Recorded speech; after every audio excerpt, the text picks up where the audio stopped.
Stay. This is Toksa Hour. I am Maggie Ross, and I am live from Porcupine, South Dakota, along the Porcupine Creek where the porcupines roam. And gratefully, we are joined by Chas Jewett, where the porcupines roam over there as well. Yeah, And we she have a doesn't live along porcupine. a creek; she lives along a river. All river, hee haw river, hee haw walk bop. That's where I live on down on the river. But I'm here in Eagle Butte this morning at the KIPI headquarters. Thank you so much for asking me. How's it going? Going, it's going. I don't know what to say about the weather. Oh, I don't know. It's so warm. It's crazy. It's like, climate change. It's what it's crazy. But so have you been checking the leaks? Yes, The Brenda I files? don't know if you talked about water leaks or I said to Oh, think a little bit. yeah. No, though I think the craziest thing, and we're all still sort of absorbing it, but the fact that he won the lotto twice is crazy to me. Jeffrey Epstein, just proves that, it's rigged. Everything's rigged, right? Everything's Everything's rigged for, rigged. Everything's rigged. so that's uh, it kind of destroys the whole meritocracy in America, like just like that. Yeah, big cover up. I don't know. Like I've been reading and I watched some very grotesque videos and I'm like, why did I do that? They said did you see the part that they said something was supposed to happen today? That there's a lot of talk about something February 8th, 2026, that he had out in the emails several times. Something was supposed to happen today. And as you know, I don't know if you know, but our troops are on the way to Iran, and so things, might just pop off today sometime. There's some kind of thing about the Super Bowl too. So if hopefully nothing bad happens, but they had this that February 8th, 2026 on in the My files. cup. You see my But cup? oh yeah. Oh nice. Nice. I'm Is gonna that a give loon? you Is one. I'm gonna give you one. that a menace? Is that a loon? No, it's this. Oh, It's Doksha Hour cup. it's so nice. Yeah, I don't have my glasses on because I can't see things closely. Oh yeah, nice. I'm at that point now where I have close glasses and then and far away You have glasses. old people eyes? I do too. So now like the glasses have to get bigger because you have to fit the reading and the computer, the distant driving. So pretty That's soon my totally correct. glasses will be like this just so I It takes a while for you to like figure out how to do it, where to see, and then once your eyes figure it out, it's good. Like it's funny the way that our bodies like do exactly what they need it to do. Um, but well I saw this thing from China, propaganda or not, um, but they were saying that there's actually a cure for your eyes so that you don't have to wear glasses. And then like the things about glasses and how it's just kind of a capitalist thing. And they're really, oh, that they just want to sell us glasses. yeah, make your eyes worse, so we have to wear glasses. And so then there's this one is like a dotted thing that you can wear, and then that helps strengthen. And then there's another thing that's just a pair of glasses that you put on, and then eventually you don't, it strengthens your eyes on its own, and then you don't have to wear them again. Wow. So I don't No, know if that's just a ploy by China, but might try I them out. believe that I believe that our government has like, holds things away from us. I think that, cures, I think they have kept us from getting better cars, like the fuel systems. There's been, documented people over the years. One guy in the 80s, like, made his car go like 280 miles on 1 gallon or something. And then, right away, the industry bought his patent, so there's all these patents out there for all these technologies that would help, save the country, but the industry is like so got a chokehold over everything. I mean, I think that's what's happening right now with the Epstein files. The secret government, the funding government is just sort of like come forward, and now we know that there's all these things out there that are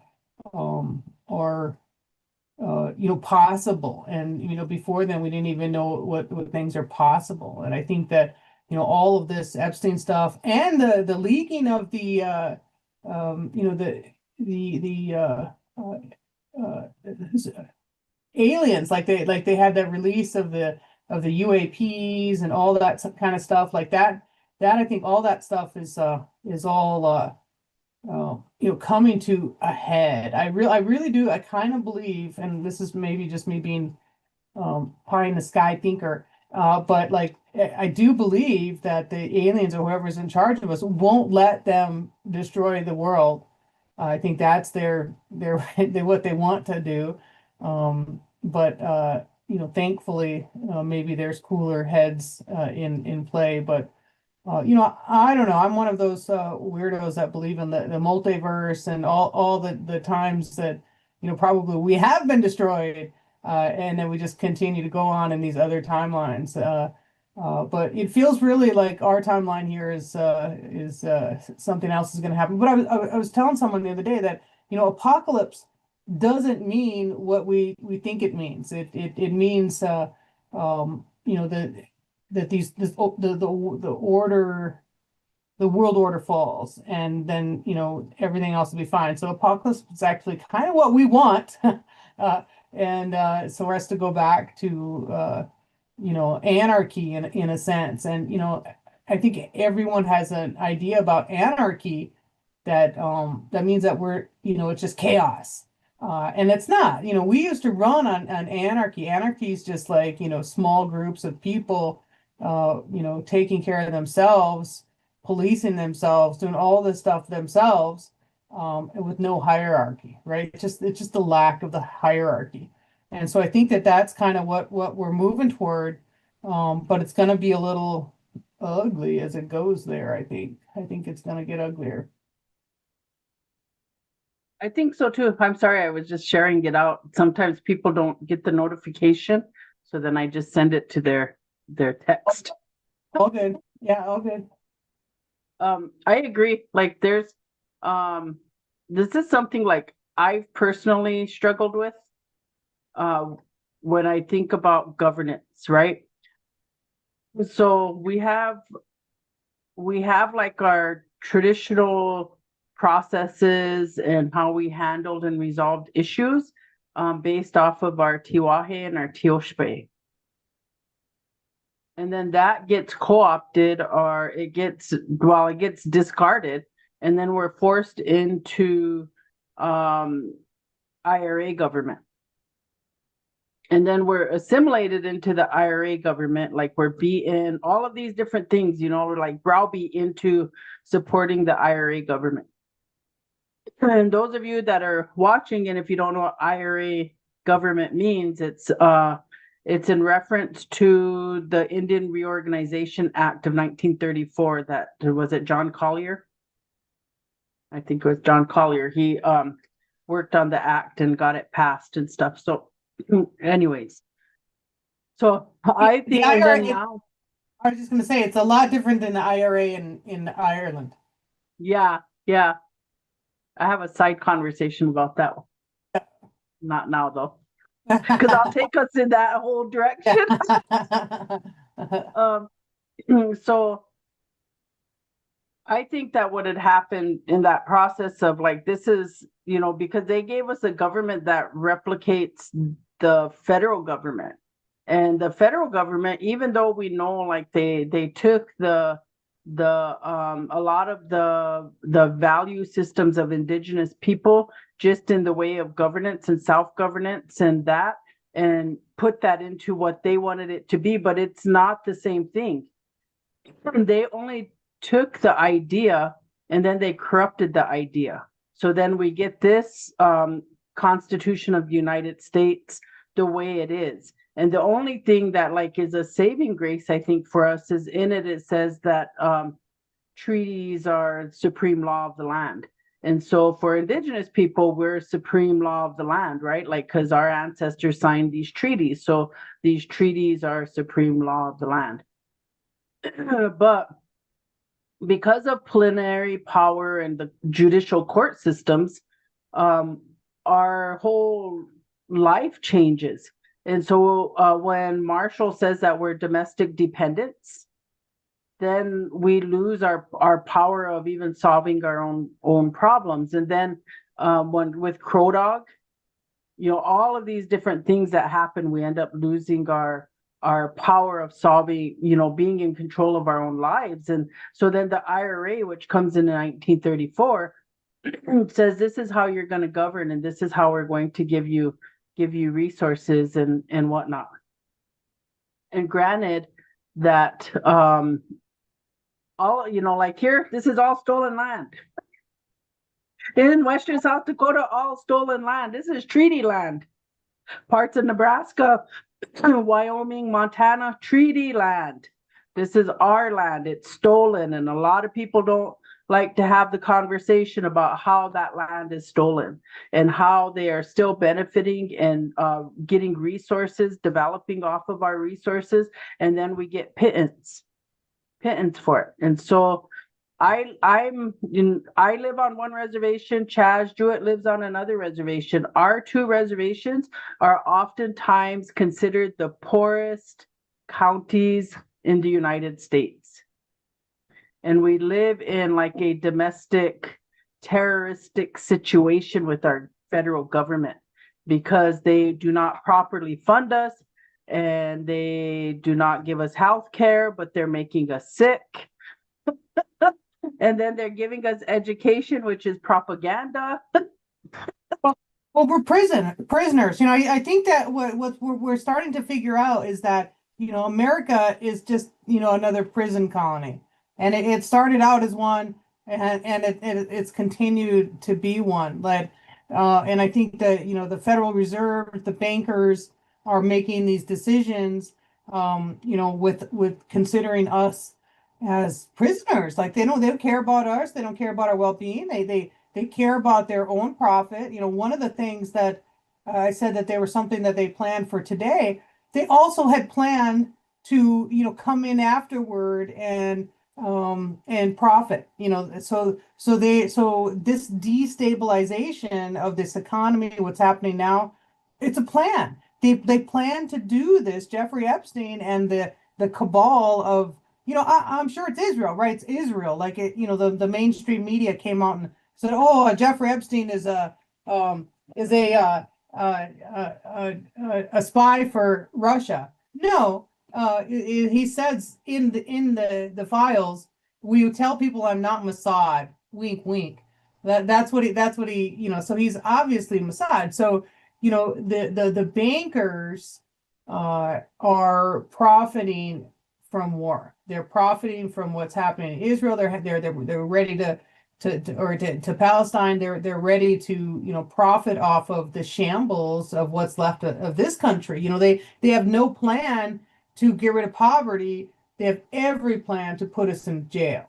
And all of some of us know in this country they didn't outlaw slavery. So slavery still exists within the Constitution. It only exists for prisoners.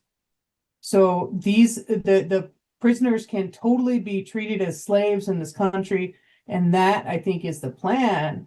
They're going to put us all put everyone into forced labor camps and make these guys work. Some of these people who have been, since this ICE surge, have been gone for months. I just saw a Minnesota woman who was down in Texas, her and her daughter, for 3 months. They were held in one of those one of those places the one place down in Texas, there's a lot of video. You can hear the people crying inside, screaming inside.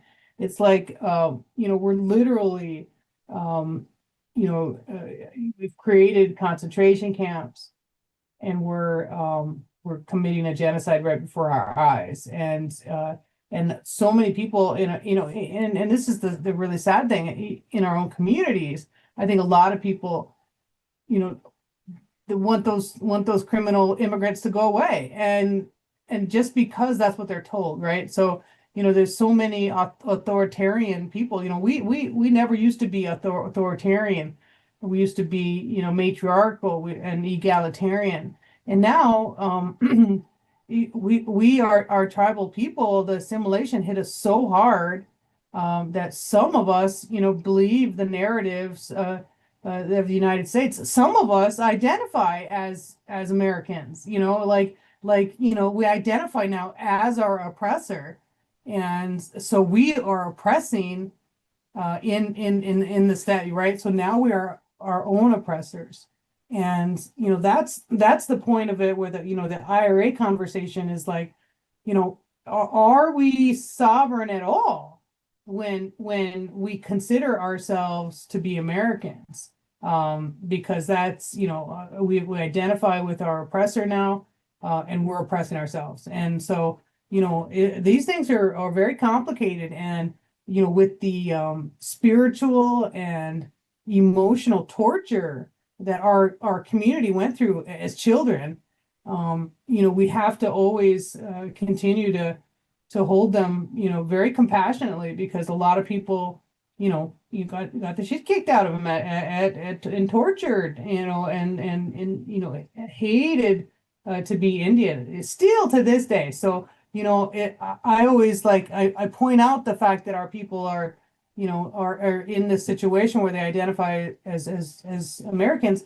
And then I say, well, this is the reason, because, it's hard to overcome 3 generations or 4 generations of boarding school, right? That's 3 generations of my family went to boarding school. All of my older cousins went to boarding school, and my dad and his dad. So, that does a lot to culture. That does a lot to spirit. And I think it's spiritual warfare. This whole capitalism.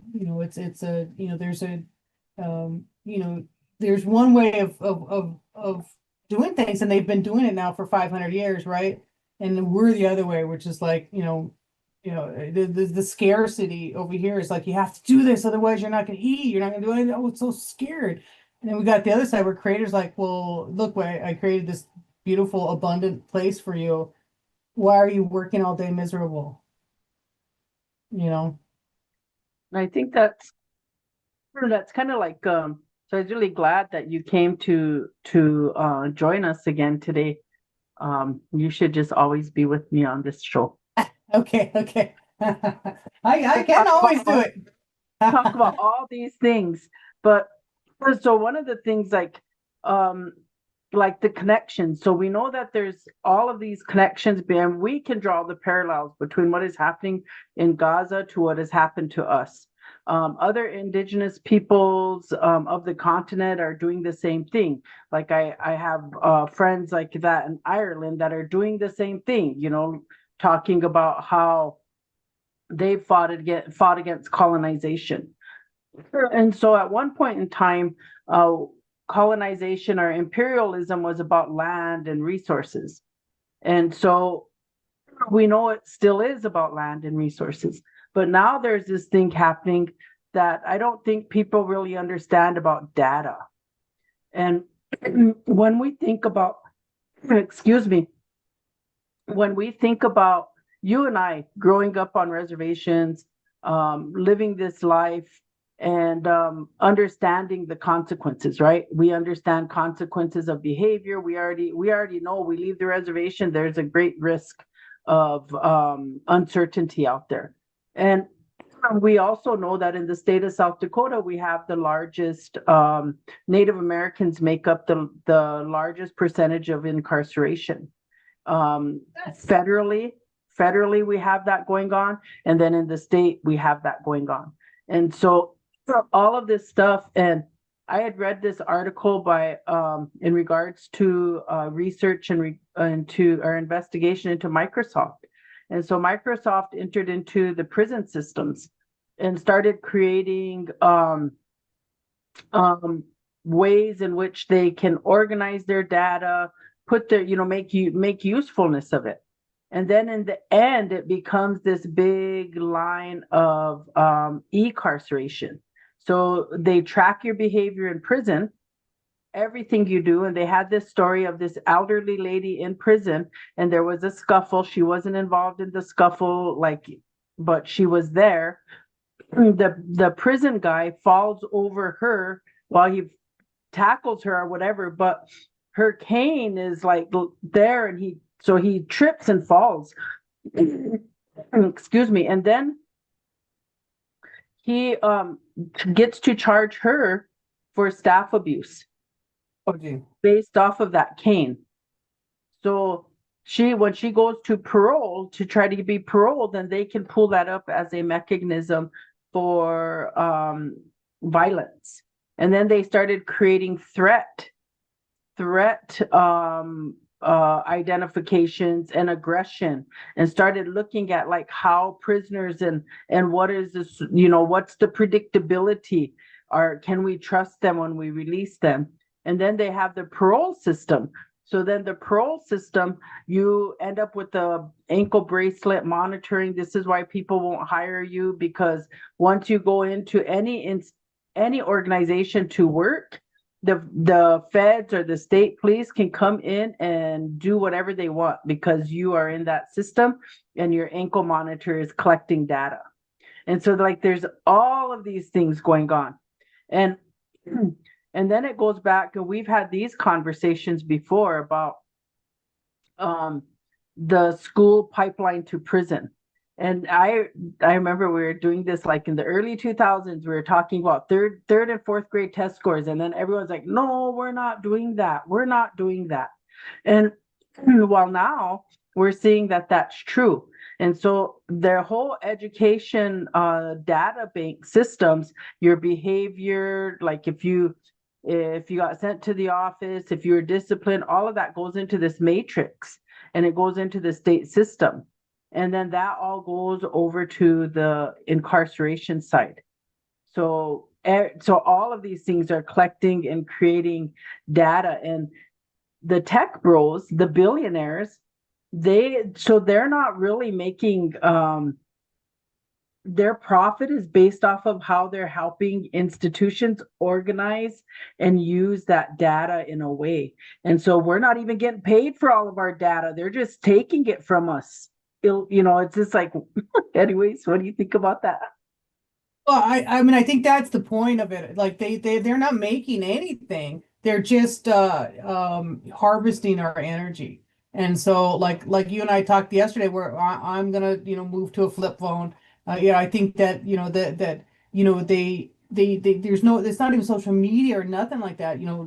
They make their money off of selling our data. Like that's literally the profit. That's the profit. And AI, ChatGPT is not making any money, hasn't made any money. A lot of the AI bubble, the economy is just like I was reading, the stock market took a tumble on Friday, and the stock market is just hyperinflated. And so they were talking about Bitcoin, also owned by Jeffrey Epstein, and he started Bitcoin. So he started Bitcoin so that he could, to continue to fund his nefarious deeds, right? That was the purpose of it, to do this Bitcoin. It was just a big money saving. And if you look, Donald Trump did the same thing. He's like, oh, I'm going to do just what Jeff is doing, and I'm going to try to make my own, coin. And he did, and so a lot of people bought into the Trump coin,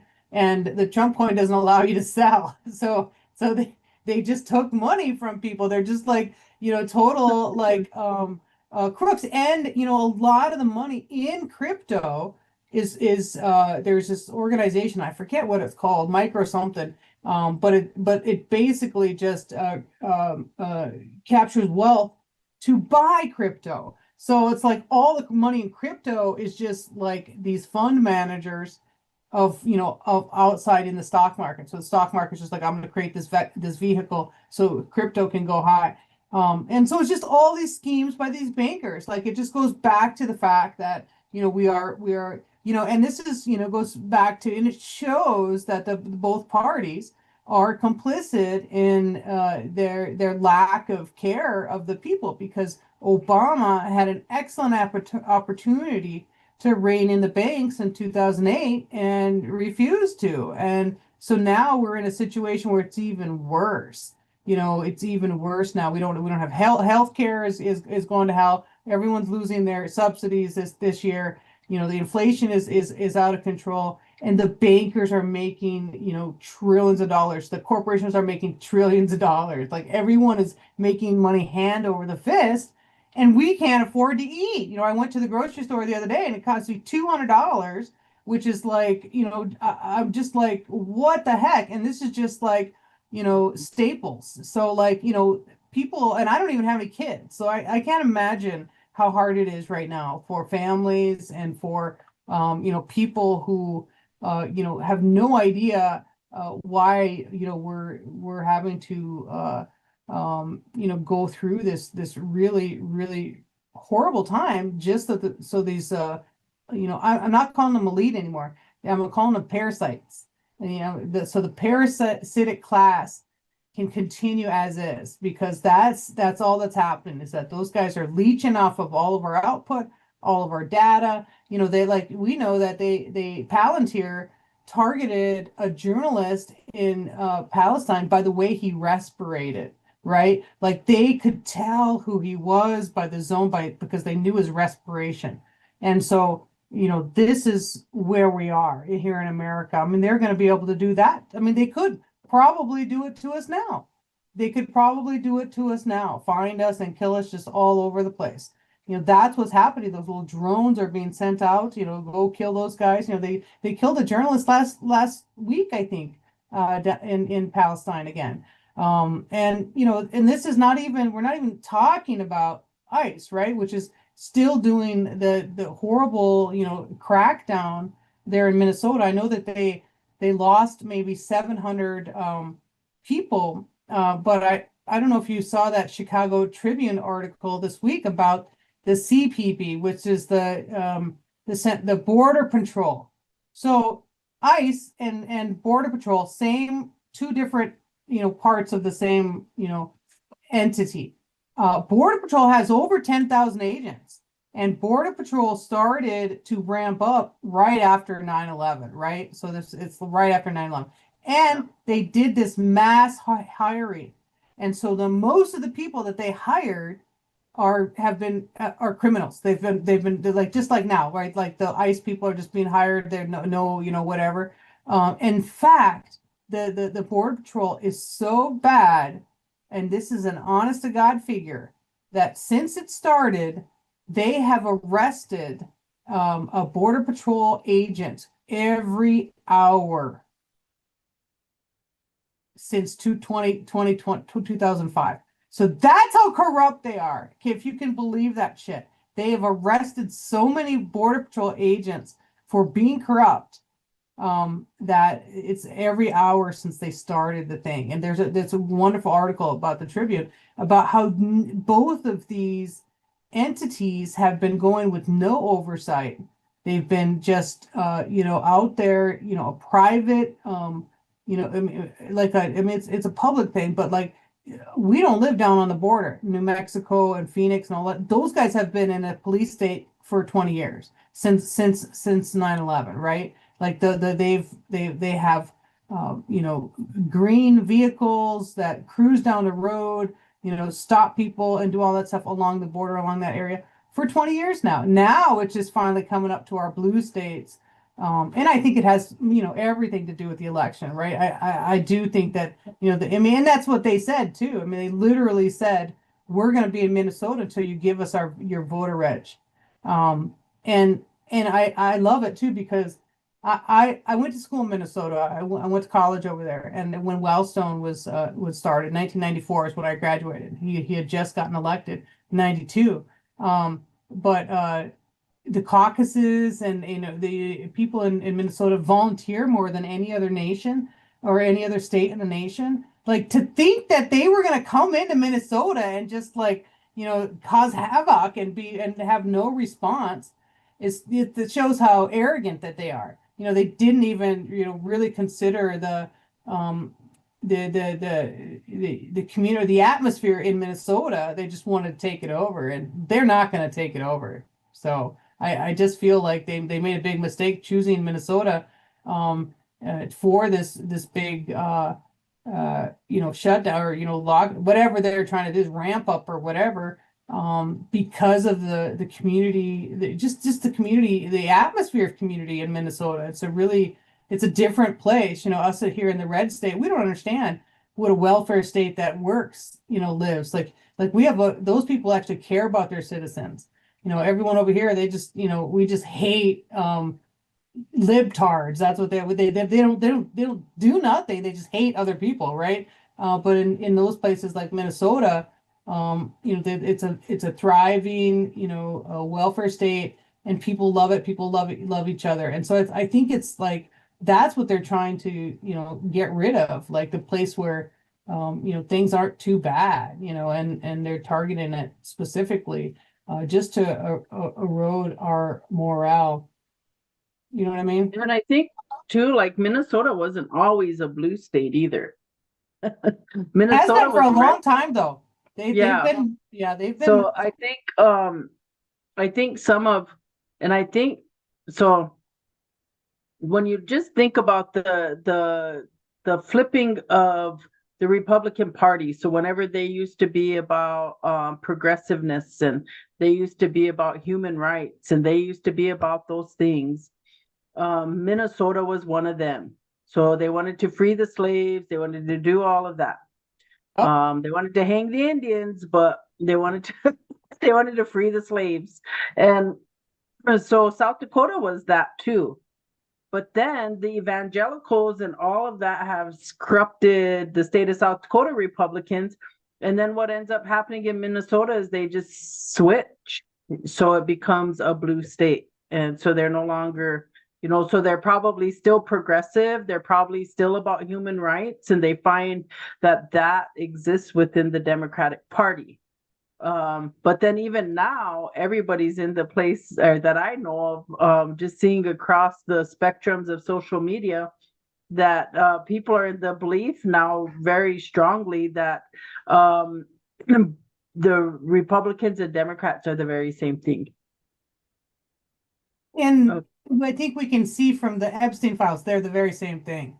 Like they're both in there, and it was a tactical decision, right? It was a tactical decision. All of these things have been happening on purpose, right? The Heritage Foundation, they've been putting money into our electorate for the last 40 years since Reagan, with the intent of I think retaining white supremacy in a way. I think that's a lot of what they're trying to do. And that's a choice, and we haven't ever dealt with that here in this country, and I feel like it's been a long time coming, right? After the Civil War, we literally compensated slaveholders for their slaves, and we did not give the slaves what they were told, that they were 40 acres and a mule. They didn't get it. No one got it. And so nothing changed after the Civil War. Like societal that thing didn't change. It was still a hierarchy where Washichus were up here and then everyone else is down here. So that's still where we're at. That's and this is ICE is running around doing all this stuff, and I do feel like we've been putting this off. We need to have this conversation, and it's gonna be it's gonna be hard, but it's a white people conversation to have. Like they have to handle their cousins and their uncles that are racist as all get out. And they're like, would they just ignore them? Oh, that's so bad. Well, you can't ignore him when he's, sitting there with his red hat, calling us all like vermins. We know what happens with people who think that other people aren't human, right? They end up in ovens. I tell people I went to Auschwitz. I was in one of those ovens that they killed people in, and they went through this thing that they wanted us to like experience it. So we're like bearing witness to this genocide. They shut the door on us, and so we were in that oven where they kill people, and you could see them. The fingerprints as they trying to get up to the one window that was in there. That's what happens to people who are less than human according to the powers that be. And so that's what's happening right now. That's what, all the people in they're not being gassed, but they're being, treated like animals, and they don't have any, dignity. And how can you have dignity when you got 8 people in a room and you have to use the bathroom in front of everyone? And it's just absolutely shameful what we're doing as a country, and we're doing it race based. It's a race thing. Everyone, they say criminals. Well, that's what they call us. They terrorists. That's what they call us. Everything that they use to describe these people are words they use to describe us. So that means they're othering them. But Bovino was really walking around with the trench coat. I mean, they're like, they're hitting hard with the white supremacy. And so, that's what it is. And so hopefully, the good people of Minnesota, the good Washichus of Minnesota can step up and, and change it for the better. I don't have hope though, because I feel like in a lot of ways, um, people still think the Democrats are going to save them, and so I don't know that. I get so frustrated with it because, like, really, you think you're good? For in Minnesota, especially, what's going on over there because of the assassination of the two state legislators last year. I mean, those guys are literally. This is literally the site of the Civil War. A violent civil war is occurring in Minnesota, and the Democrats and the Republicans, I think that they're different, and they're not. They're really not. And so the bankers are the people in charge. The bankers control both parties, corporate. And John Trudell's. He called that out in the 80s. I wish I would have known him when he was alive. That guy. But he said, we don't have to worry about creating a revolution in America. The corporations already did that. And it's true, they own everything. And that No Kings, everyone's all like, oh yeah, with the No Kings, we're doing all that stuff. Funded by Walmart. Funded by Walmart. So that, so it's just because Trump did the bad stuff out loud, like, and it's embarrassing to the rich people. So the Walmart people are funding a No Kings protest. The Walmart people who have made their whole wealth on our food stamps, right? Like if their employees didn't get food stamps, they would never be able to run. And yet we think that they're like some kind of icon of corporate success, and all of our corporate successes are funded by the government. I mean, each of these guys. Yes, and I don't know if they make the connections. I mean, I do know people do, but not everybody makes that connection, right? That um, these warmongers are all funded. I mean, they get their money. They get their money from the governments, and Right. they buy politicians, and then they force them into giving contracts. So when Elon Musk got Donald Trump elected, the reward to that was what, 200 and some $billion in contracts, and all of our social security numbers and all of our data. Donald Trump gave that to Elon Musk. That's And so right. that was the exchange.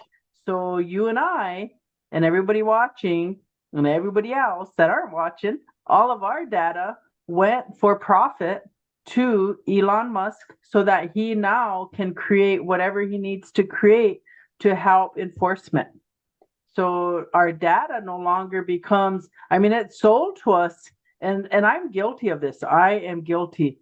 Hey, that's awesome. And then I'm in the tech stuff playing with it or learning how to manipulate it and stuff like that. Like this is going to help me because I'm a teacher. This is going to help me teach. And so then, I'm guilty of that. Well, this is going to help. But then the Because whole we back want to part of it is the data. So it's helping, but they're taking all of our information. right. And it's not your fault that we want to know what's happening and we want to know the new stuff. And that's a human thing. But when all the products that we get are destroying the environment, and that's not our fault that the choices that we have are so destructive. Capitalism, I think, ends in two ways. That's what I was listening to someone. It ends in socialism or it ends in fascism. And so we're in fascism right now. And this is like, it seriously has been for a long time, but people can't recognize it. They don't recognize it because of the two parties, because they think that there's still, some choice. And, there's not. And even Kamala, like she was not, a true foil to Trump. Like she was not even like that was not even a candidate that we got to choose. Like we didn't even get to choose her. And before when she did run against Joe Biden, she wasn't even anywhere near the top. So like she wasn't gonna win anyway. Like they just give us these bad candidates so it looks like we have a choice. And if you see in the files, they're manipulating both sides. They're manipulating Saudi Arabia. These people who are our sworn enemies are not our sworn enemies. UAE is getting Qatar. Yeah. Yeah, yeah, they're not our sworn enemies. They're all the rich. The parasite class is all one class, and we're down here. And I don't think people understand that. And this is the a lot of white people's first time being forced on a reservation. So it's going to be interesting. And I think also Christianity is in there as well. I don't know if you, I mean, have you been reading these files, Maggie? Have you? Yeah. I try not to go too far into it because it's a lot, and I don't want to read some of that stuff and some of the eating of the babies and stuff. That's just devil work, I right? just watched a video where they had a young girl sprawled out on the ground and they used a heating glass on her and she's naked, hold that and to burn her. Yeah, yeah. I mean, they torture us, and like and these are like, why do they do these kinds of things? Because they can.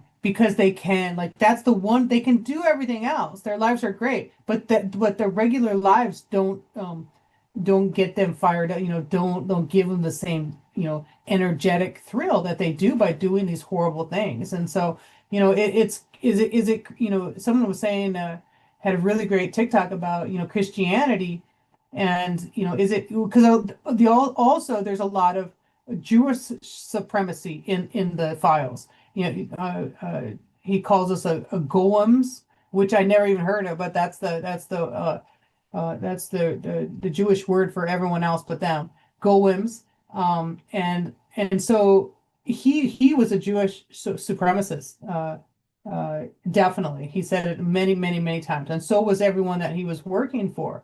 And so funny that he was also the person who created Pizzagate, also the person who created QAnon. So all of these white supremacists are following a Jewish supremacist, and they don't even know it. And you know, And the whole realization about how many of these people are bought by them.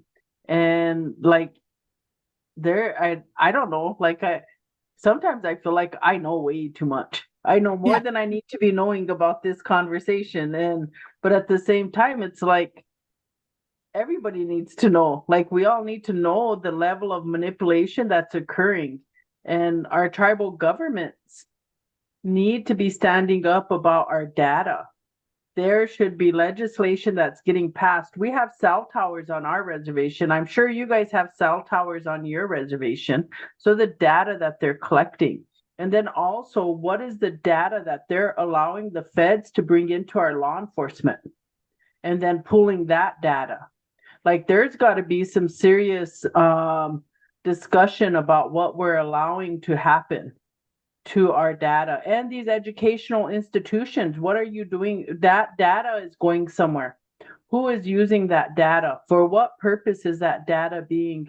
We live in the poorest parts of this country, and we are still being taken over. We are still being in the profit margins. Mine. We're being mined. We're literally being mined, and that's the last resource is our data, and they're mining it, and we're just giving it to them. And and I wanted to say too, you talked about we talked a little bit about academia. There were so many high profiled academics in those files. Noam Chomsky I was pretty disappointed about Noam Chomsky. Me Um, too. yeah, but did you see the other guy? The other guy, they asked him to come, and he said, I'm not going to be in a room with you. I'll strangle you," he said. I forget who that was, but Hawking was in the files.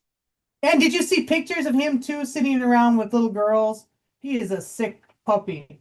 And that's what this is, the patriarchy, right? The patriarchy with these Jewish and white supremacists have created, the patriarchy means that everything is dependent upon this highest man's his sexual needs. That's the patriarchy. And everyone's already okay with it. Like everyone, we're already into that the highest, the most powerful man can do whatever he wants. He can rape whatever he wants. He can do whatever he wants.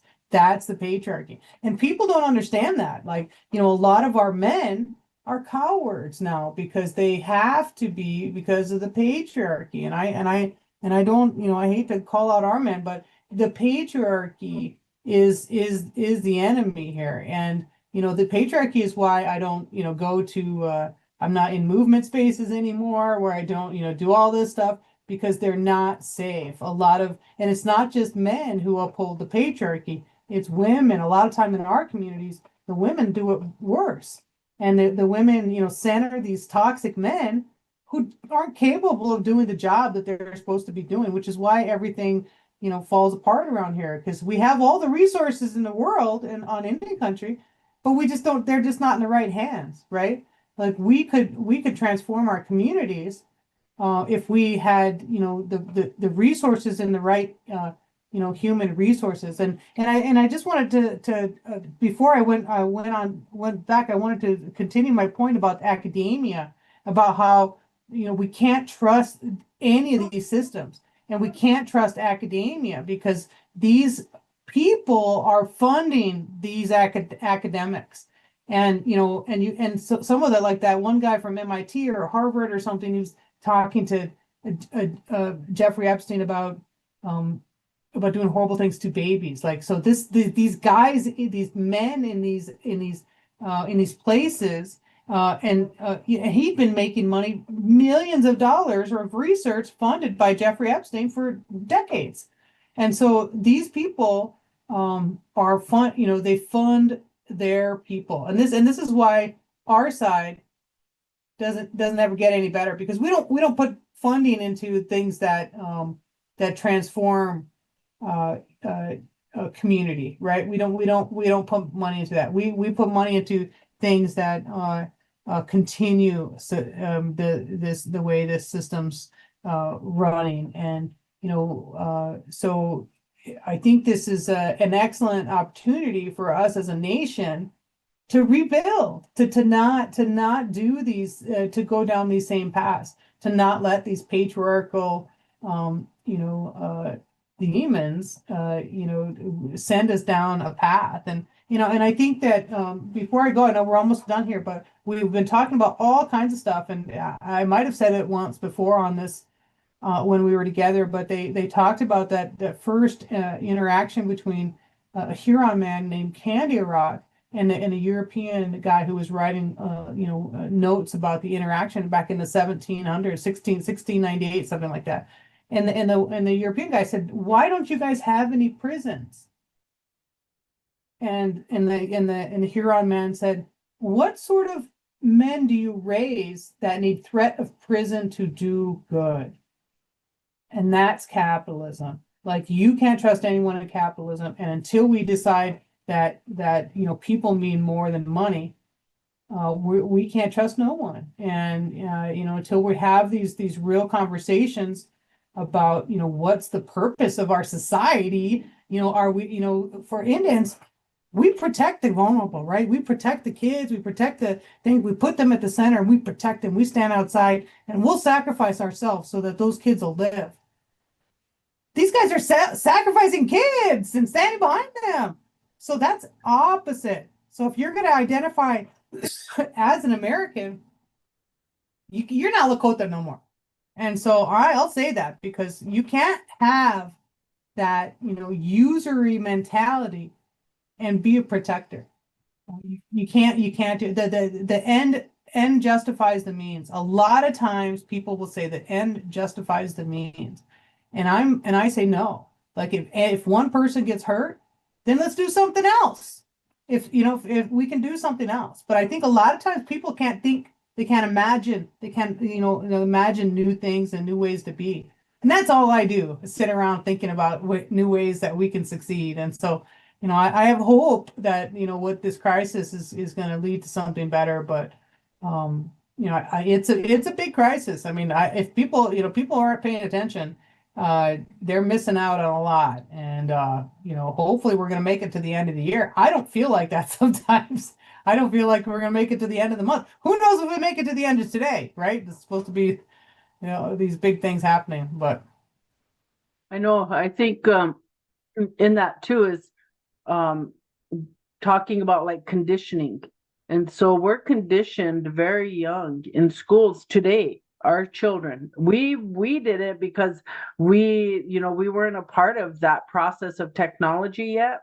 I mean, I tell students, like, my first computer science class was to put a dot on the screen, and that was considered something great.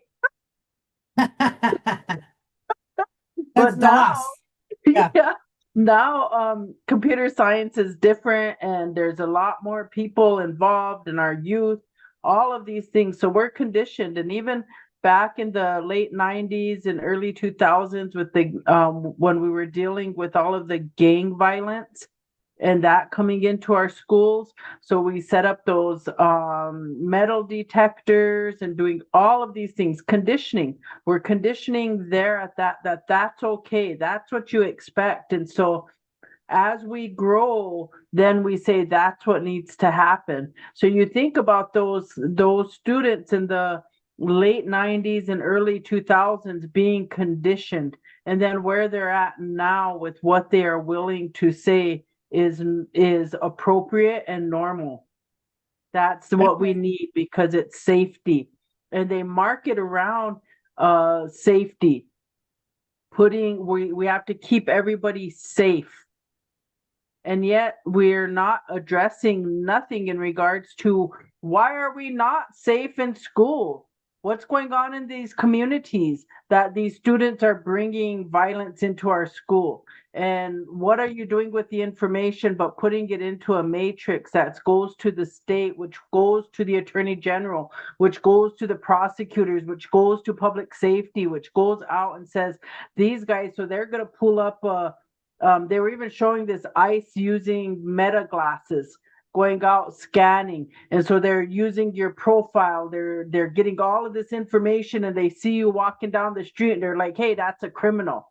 You didn't even break a law yet, but there's a potential for you to do it. So we're going to follow you around, and we're going to watch you, and we're going to see what you're going to do.